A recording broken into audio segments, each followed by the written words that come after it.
માટે વ્યૂ લઈએ, કારણ કે જે રીતે આપણે અહીંયાથી વાત કરી રહ્યા હતા કે જીએસટીનું જે અનાઉન્સમેન્ટ થશે અને પરંતુ હજુ પણ રાહ જોઈ રહ્યા છે લોકો કોઈ નવી ખરીદદારી માટે પણ, કારણ કે ફેસ્ટિવલમાં આપણને એક ખાસ કરીને ઇન્વેન્ટરી અગર જોઈએ આ સેક્ટરમાં, જે રીતે ગઈકાલે જ ફાડાનું મેનેજમેન્ટ અમારી સાથે જોડાયું હતું અને એમણે પણ એ જણાવ્યું હતું કે જે રીતના ફેસ્ટિવલને ધ્યાનમાં રાખીને ડિમાન્ડ અને એને લઈને જે ઇન્વેન્ટરી અત્યારે કંપનીઓ પાસે છે, પરંતુ એ ક્યાંક ને ક્યાંક જીએસટી અનાઉન્સમેન્ટની રાહ આ સેક્ટર જોઈ રહ્યું છે, કંપનીઓ જોઈ રહી છે અને કન્ઝ્યુમર ખાસ કરીને જોઈ રહ્યા છે. કઈ રીતે તમે જોઈ રહ્યા છો આ સેક્ટર માટે લોંગ ટર્મ, અને એક જીએસટીનું અનાઉન્સમેન્ટ થશે, જો ડિલે થશે, અમે પણ એ ચર્ચા કરી હતી ફાડા સાથે, જો ડિલે થયું તો શું અસર, અને જો જે અનુમાન છે એ મુજબનો કટ પણ જોવા મળ્યો તો શું અસર દેખાઈ શકે? જી ચાની, અગર જે આપણે વાત કરીએ કે ઓફકોર્સનો ગવર્મેન્ટે બને એટલું વહેલું આ જીએસટી કટ અને પાસ ઓન કરી દેવું જોઈએ, કેમ કે આ બહુ મોટો ઇમ્પેક્ટ આવે છે અગર આ રીતે, કેમ કે હવે નવરાત્રિ પણ આવે છે. નવરાત્રિમાં તમને ખબર છે એક સારું સેલ થતું હોય છે, દુર્ગા પૂજા હોય ને એ બધા સિઝન ચાલુ થઈ, ગણેશ ચતુર્થી એક સારો દિવસ. તો હવે આવામાં શું છે કે સેલ્સ અગર લોકો એટલે કે ને કે અગર આ બાઇંગ અગર રોકીને રાખે તો ઓફકોર્સ નેગેટિવલી ઇમ્પેક્ટ પડે છે. આપણે કહી શકીએ કે હા, એ પેન્ટઅપ ડિમાન્ડ સીધી દિવાળી પર આવશે ને એ વખતે, પણ ઓવરઓલ શું થાય કે જ્યારે ઇન્વેન્ટરી આટલી બધી આવી જાય તો તમને અંદાજિત ખબર નથી પડતી કે આગળ જઈને પ્રોડક્શનને કેવું રાખવું પડશે. નો ડાઉટ આ બધી કંપની પાસે ઇનફ ઇન્વેન્ટરી છે.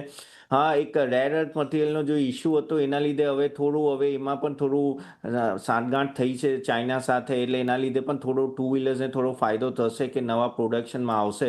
પણ મને અહીંયા લાગે છે કે હવે ગવર્મેન્ટ પર બધું ડિપેન્ડન્ટ છે. આ ક્વાર્ટર તો મને નથી લાગતું કે જે હવે સપ્ટેમ્બર ક્વાર્ટર સુધીનું જે છે એમાં કંઈ ખાસ આપણને ક્વાર્ટરલી રિઝલ્ટમાં દેખાશે. નેક્સ્ટ ક્વાર્ટરલી રિઝલ્ટ સારું રહેશે.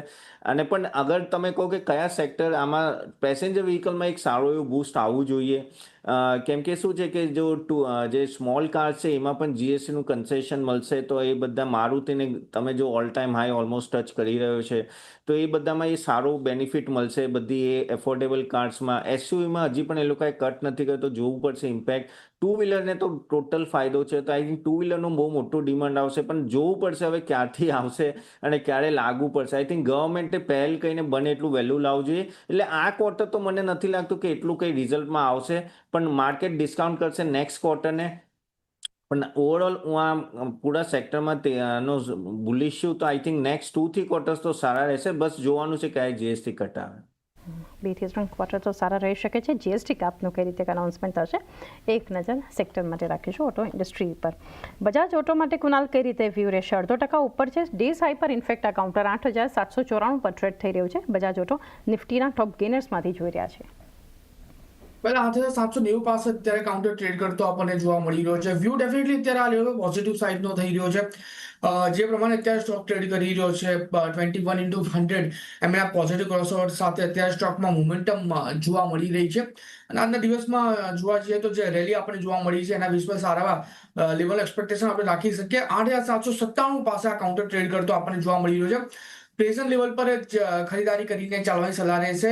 એસએલની વાત કરીએ તો હમણાં જે રિસન્ટનો જે એસએલ છે 8,580 એનો આપણે અહીંયા એસએલ મેન્ટેન કરીને ચાલીશું. ટાર્ગેટની વાત કરીએ તો 8,940 નો પહેલો ટાર્ગેટ, અને જો બ્રેક કરે તો 9,200 નો પણ ટાર્ગેટ આપણે આમાં આવતા જોવા મળી શકે. તો જે વ્યૂ છે અત્યારે પોઝિટિવ સાઇડનો છે, ખરીદ કરીને ચાલવાની સલાહ રહેશે 8,580 ના એસએલની સાથે. 8,580 નો એક સ્ટોપ લોસ રાખો, ખરીદારી કરી શકો છો. વ્યૂ પોઝિટિવ બજાજ ઓટો માટે આપણને બનતો જોઈ રહ્યા છે. આ સિવાય જ્યાં